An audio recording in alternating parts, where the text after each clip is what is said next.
साथियों नमस्कार। पटना बिहार से मैं अमिताभ कुमार दास, आईपीएस 94 बैच, और आप देख रहे हैं मेरा अपना यूट्यूब चैनल दास बोले बिंदास। क्योंकि जब बुज़दिलों ने मुंह में दही जमा लिया हो तो दास का बिंदास बोलना जरूरी हो जाता है।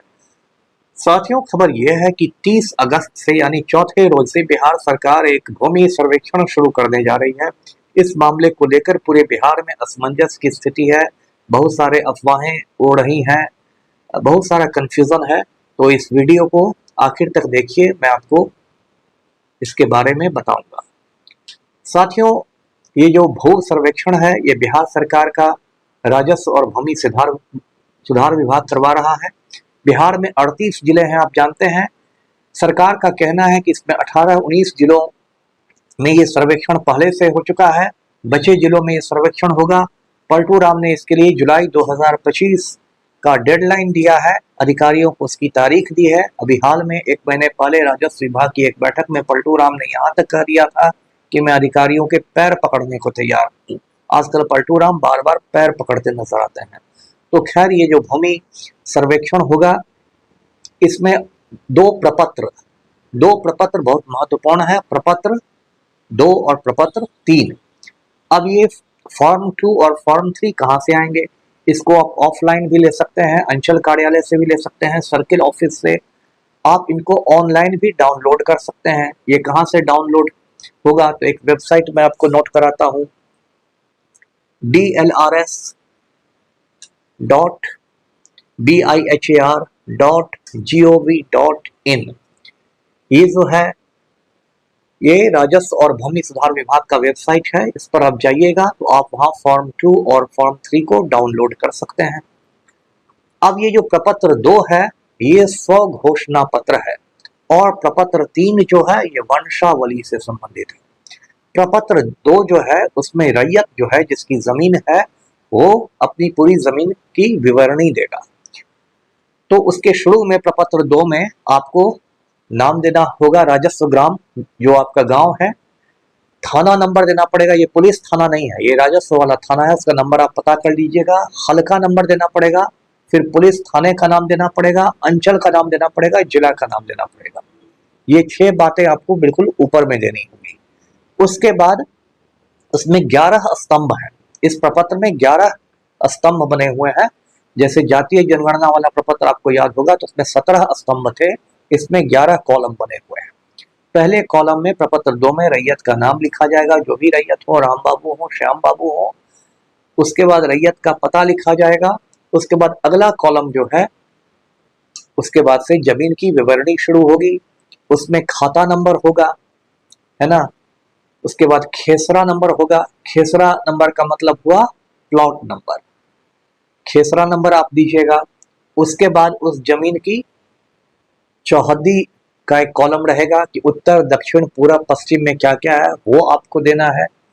उसके बाद आइए तो आपको जमीन की किस्म देनी पड़ेगी। जमीन की कई किस्में होती है, कोई जमीन भीट की जमीन होती है, कोई धनहर की जमीन होती है, कहीं आप आवास कर रहे हैं तो वो वासगीत की जमीन होती है, व्यवसायिक जमीन, शहरी जमीन, चौर की जमीन, कई किस्में हैं। यदि आपको आइडिया नहीं हो कि हमारी जमीन किस में आएगी तो किसी जानकार व्यक्ति से पूछ लीजिएगा, वो बता देगा कि ये आपकी जमीन इसके श्रेणी में आएगी। उसके बाद आपको लगान वाला एक कॉलम होगा जिसमें लगान के बारे में बताना होगा। कुछ जमीनों पर लगान लगता है, कुछ पर नहीं लगता है।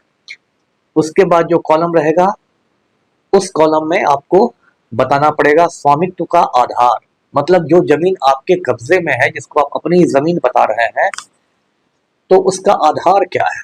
तो उसमें कई आधार हो सकते हैं। यदि मान लीजिए वो आपके पुरखों की जमीन है, आपके परदादा दादा बाबूजी की जमीन है, तो आपका आधार होगा उत्तराधिकार। और हो सकता है आपके पास वसीयत की कॉपी हो सकता है दादाजी ने आपके नाम वसीयत कर दी हो या बाबूजी ने वसीयत की हो, तो उसको आप अनुलग्न के रूप में लगा सकते हैं। दूसरा आधार हो सकता है स्वामित्व का, वो है दान पत्र। मान लीजिए आपके नाना जी थे और आप नाना जी के बहुत प्रिय नाती थे, तो वो आपको यदि जमीन अपनी दान दे देंगे तो वो दान पत्र आधार हो जाएगा। अगला जो आधार होता है स्वामित्व का वो हो सकता है बंदोबस्त। एक और आधार हो सकता है, वो है कि हो सकता है आपने जमीन किसी से खरीदी हो, क्रय किया हो, तो आपका आधार केवाला हो जाएगा, जिसको डीड या सेल डीड कहते हैं। तो ये भी एक कॉलम रहेगा।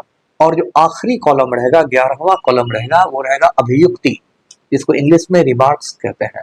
अभियुक्ति वाले कॉलम में आप कोई भी ऐसी बात लिख सकते हैं जो आप चाहते हैं कि सरकार को मालूम हो, मेरे अंचल कार्यालय को मालूम हो। मान लीजिए उसको लेके कोई न्यायालय में विवाद है, कोई केस मुकदमा चल रहा है, तो आप उसका उसमें उल्लेख कर सकते हैं अभिव्यक्ति वाले कॉलम में। तो ये मोटा मोटी 11 कॉलम है। उसके बाद देखिए, इसमें आपको अपना आधार नंबर देना पड़ेगा। आधार नंबर प्राय सभी व्यक्तियों के पास होता है, आप जानते हैं 12 अंकों का वो आधार नंबर होता है। आधार नंबर भरना पड़ेगा क्योंकि वही आपकी पहचान है। यदि रैयत का नाम राम बाबू आप लिख रहे हैं तो राम बाबू का आधार नंबर होना चाहिए, आधार कार्ड होना चाहिए। उसके बाद आपका ईमेल होना चाहिए। यदि ईमेल नहीं है तो कोई बात नहीं, लेकिन यदि ईमेल है तो ईमेल दे दीजिए जिस पर आप ईमेल का आदान प्रदान करते हैं। आपको मोबाइल नंबर देना पड़ेगा। ये सब चीजें देने पर के बाद जो भी आपके घर पर आएगा राजस्व कर्मचारी अमीन, जो भी, वो उस पर दस्तखत करेगा और वो आपको एक पावती देगा, एक रिसीट देगा, जिससे आपके पास सबूत रहे कि मैंने जानकारी दी। ये ऑफलाइन में होगा, ऑनलाइन में तो आपने अपलोड कर दिया तो वो हो गई बात। तो ये प्रपत्र 2 का खेल था। प्रपत्र 3 में आइए, प्रपत्र 3 क्या होता है? प्रपत्र 3 जो है, फॉर्म 3 जो है, वो मुख्यतया वंशावली से संबंधित है, जिसको इंग्लिश में फैमिली ट्री कहते हैं। तो उसमें जो सबसे पुरानी आपकी जमाबंदी की रसीद होगी, उस जमाबंदी की रसीद में जिसका भी नाम होगा उसका नाम आप देंगे। और एक बात और ध्यान देने की है कि उसमें बेटियों का नाम भी देना है। बिहार में, जहाँ बहुत एक कह सकते हैं पिछड़ा समाज है बिहार का, एक पितृ सत्तात्मक समाज है, यहाँ कई बार होता है कि लोग बेटियों को वंश का हिस्सा नहीं मानते हैं। तो होता क्या है कि मान लीजिए उनके 4 बच्चे हैं, 2 बेटे हैं, 2 बेटियां हैं, तो वंशावली में बस बेटों का नाम देंगे। तो ये गलती मत कर दीजिएगा।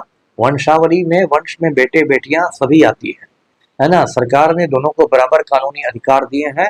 यदि आप बेटियों का नाम नहीं डालते हैं तो ये बात गैर कानूनी हो जाएगी। इसके लिए आपको दंडित किया जा सकता है। ये फर्जीवाड़ा का मामला हो जाएगा कि आपने बेटियों के नाम छुपा दिए। तो वंशावली में इस चीज का ध्यान रखना है।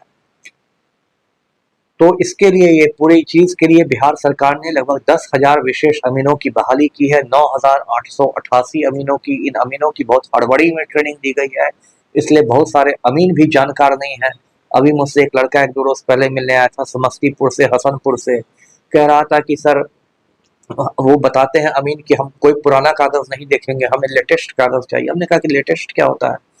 यदि आपके दादाजी के समय का खतियान है तो नेचुरली वो 1905 का खतियान होगा, वो 2024 का खतियान थोड़ा ही होगा। इसलिए बहुत सारे अमीनों को भी कम जानकारी है, उनका अधूरा प्रशिक्षण दिया गया है। तो ऐसा नहीं है कि जो अमीन ने बात कही उसी को आप मान लीजिए। आप अपने भी दिमाग का, अपने भी विवेक का, बुद्धि का इस्तेमाल कीजिए। साथियों, इसमें एक दूसरा खतरा जो है वो खतरा है भ्रष्टाचार का। आप जानते हैं कि ऐसे तो बिहार में सारे सरकारी विभागों में भ्रष्टाचार चरम पर है, लेकिन जो राजस्व और भूमि सुधार विभाग है उसको भ्रष्टाचार में अव्वल माना जाता है, नंबर 1 पर माना जाता है। और उसमें बहुत सारे लोग आपको जो आएंगे वो कोई सत्य हरिश्चंद्र के परपोता नहीं होंगे। वो आपको तरह तरह की बातें कहेंगे। कोई चाय पानी के नाम पर आपसे घूस मांगेगा, कोई किसी गांव के दबंग के साथ मिलके आपकी जमीन को उनके नाम और इधर उधर करने की कोशिश करेगा। तो उसमें डरने की बात नहीं है, घबराने की बात नहीं है। पहली बात तो आप शांतिपूर्ण तरीके से अपना विरोध कीजिएगा, लपड़ थप्पड़ और मारपीट नहीं करनी है। शांतिपूर्ण आप इतराज कीजिएगा, क्योंकि ये पूरा सर्वेक्षण निःशुल्क हो रहा है। इसमें कोई चाय पानी का आपको खर्च नहीं देना है, किसी भी कर्मचारी को, किसी भी अमीन को, किसी को भी। और यदि आप देख रहे हैं कि ये कुछ गलत पैसा मांग रहा है तो आपके पास, तो सबके पास आजकल मोबाइल रहता है, आप उसका मोबाइल से वीडियो लेकर सोशल मीडिया पर वायरल कर सकते हैं, उसकी गर्दन फंस जाएगी। और बिल्कुल निडर होकर रहिए। बहुत सारे लोग कह रहे हैं कि हमारी जमीन छीनकर सरकार इसको दे देगी, उसको दे देगी, इस तरह की बहुत सारी अफवाहें तैर रही हैं। तो देखिए, ऐसा हो सकता है सरकार की मंशा कुछ गलत हो, लेकिन ऐसा हम लोग होने नहीं देंगे। न्यायपालिका में विश्वास रखिए। कोई भी यदि गलत काम होता है तो न्यायपालिका में लोग बैठे हुए हैं, किसी भी चीज को कोर्ट में चैलेंज किया जा सकता है। जो भी अमीन या कर्मचारी आपके पास आ रहा है वो अंतिम व्यक्ति नहीं है, वो कोई ईश्वर का अवतार नहीं है। उसके खिलाफ भी, उसके ऊपर भी लोग बैठे हुए हैं और सबके ऊपर न्यायपालिका बैठी हुई है। तो मैं जैसे जैसे ये मामला आगे बढ़ता रहूंगा, मैं ये वीडियो इस तरह के इस मुद्दे पर बनाता रहूंगा। उम्मीद है मुझे कि आपको मेरा ये वीडियो पसंद आया होगा। एक बात और कि यदि कुछ लोगों को लगता है कि यदि हमने जमाबंदी की रसीद नहीं कटवाई है तो हमारी जमीन चली जाएगी, ऐसी बात नहीं है, जमीन नहीं जाएगी, लेकिन तब भी मैं आपको सुझाव देता हूँ कि जमाबंदी रसीद को अद्यतन करा ले, अपडेट करा ले। तो इस वीडियो को लाइक करें, शेयर करें और चैनल को सब्सक्राइब करें। धन्यवाद। जय हिंद।